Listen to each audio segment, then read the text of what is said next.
है कि देखिए ऊपरी तबका और नीचे के तबके में, यानी कि ग्रामीण भारत और आप जो नया इंडिया देखते हैं उसमें बिल्कुल फ़र्क है आपको।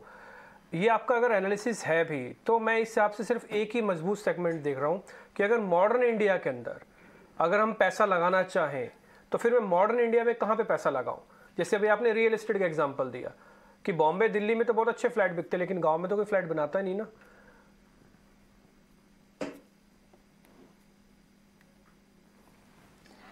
मुझे थोड़ी आपकी पूरी आवाज सुनाई नहीं दी। ओके, तो देवी ना, लेकिन मैं अगर आपको आपके एक हाँ भारत और मॉडर्न इंडिया का एग्जांपल ले रहा था। जैसे भी आपने बताया कि मॉडर्न इंडिया के अंदर आप देख रहे हैं कि ज़्यादा पैसा है, ज़्यादा डिमांड है बजाय ग्रामीण भारत के। जी। तो अगर मेरे को मॉडर्न इंडिया में ही पैसा लगाना है तो मैं कौन से सेगमेंट्स पे पैसा लगाऊं, कौन सी जगह पर पैसा लगाऊं? अच्छा, एक सेक्टर में आपको बताती हूँ जो लगभग 1 साल से हम लोग को पसंद रहा है, हम लोग उसमें सबसे ज्यादा ओवरवेट हैं अभी भी। वो है कैपिटल गुड्स और इंडस्ट्रियल मशीनरी।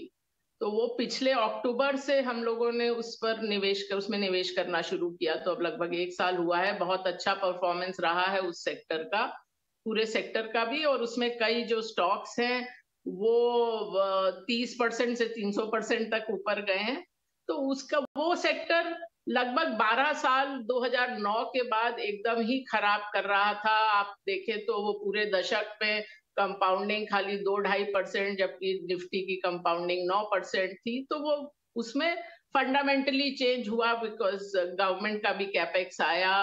वो PLI, production linked incentive scheme के कारण मैन्युफैक्चरिंग को बूस्ट मिला। प्लस कुछ वो चाइना प्लस वन वाला भी किसी किसी इंडस्ट्री में वो भी आया। तो कुल मिलाकर डिमांड बढ़ी। अब वो 10-12 साल जो इतने खराब बीते थे उसमें सारी कंपनीज ने अपना कॉस्ट तो एकदम कम कर लिया था, अपना जितने गैर जरूरी खर्चे थे वो काट दिए थे। तो वो आपको फंडामेंटली भी सेल्स और प्रॉफिट में नजर आना शुरू हुआ, मुनाफा ज्यादा हुआ, वैल्यूएशन भी इंप्रूव हुई। तो वो सेक्टर बहुत अच्छा करा भी है उसने 1 साल। अभी भी वो हमारा सबसे ज्यादा ओवरवेट सेक्टर होगा। तो वो सेक्टर और उसी के साथ मतलब डिफेंस के भी कुछ स्टॉक्स हैं, तो वो सबसे ज्यादा ओवरवेट वो सेक्टर होगा। उसके अलावा टेक्सटाइल और केमिकल्स में कुछ चुने हुए शेयर्स लिए, बिकॉज ये पूरा सेक्टर लेने वाला जैसा नहीं होता, क्योंकि उसमें हर कंपनी का जो डायनामिक्स है वो काफी हद तक अलग अलग होता है। आप केमिकल में देखें तो ऐसी भी कंपनियां हैं जिनके उत्पाद के भाव बढ़े हैं तो उनका मुनाफा बढ़ा है। कुछ कंपनियां ऐसी हैं जो वो इस्तेमाल करते हैं उसका भाव बढ़ा है तो उनके मार्जिन घटे हैं। तो आपको थोड़ा देखना पड़ता है। और रुपी डेप्रिसिएशन, जिसका भी मैं पिछले दिवाली से बात कर रही हूँ कि इस साल शर्तिया आपको 2022 में रुपी डेप्रिसिएशन नजर आएगा, तो उसका भी अपना इम्पैक्ट होता है अलग अलग कंपनियों पे। तो वो उसमें, लेकिन ओवरऑल हम देखें तो उसमें थोड़ा ओवरवेट होंगे। बैंकिंग में मतलब ओवरवेट तो मैं नहीं हूँ, लेकिन बैंकिंग ऐसा क्षेत्र है जो मुझे शायद ही कभी पसंद आता है, बिकॉज मुझे लगता है कि उसमें बाहर से रिस्क एसेस करना बहुत मुश्किल हो जाता है।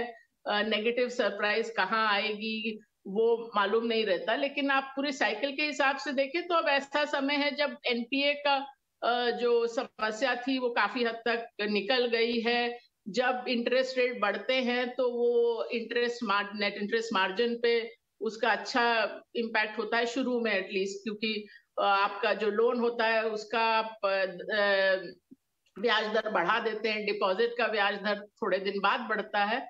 तो और क्रेडिट ग्रोथ आपको मालूम है बहुत अच्छा चल रही है अभी। तो वो सब देखते हुए वो क्षेत्र पहले से अच्छा लगता है। तो पिछले 2 साल तो हम लोगों ने लगभग उसमें निवेश बहुत ही कम किया था, इस स्पेशली इसके बनस्पत की इंडेक्स में इतना बड़ा वेट है। और वो जो निर्णय था वो ठीक था, क्योंकि 2020 में वही एक सेक्टर था जो नेगेटिव में था, 2021 में पॉजिटिव में था, लेकिन मार्केट से आधा ही चला। तो अब हम लोग मार्केट वेट के करीब पहुंच गए होंगे बैंक्स में, वो हम लोग के लिए ज्यादा है लेकिन ओवरवेट तो नहीं है। तो ये जो सेक्टर अच्छे लगते हैं ब्रॉडली ये होंगे।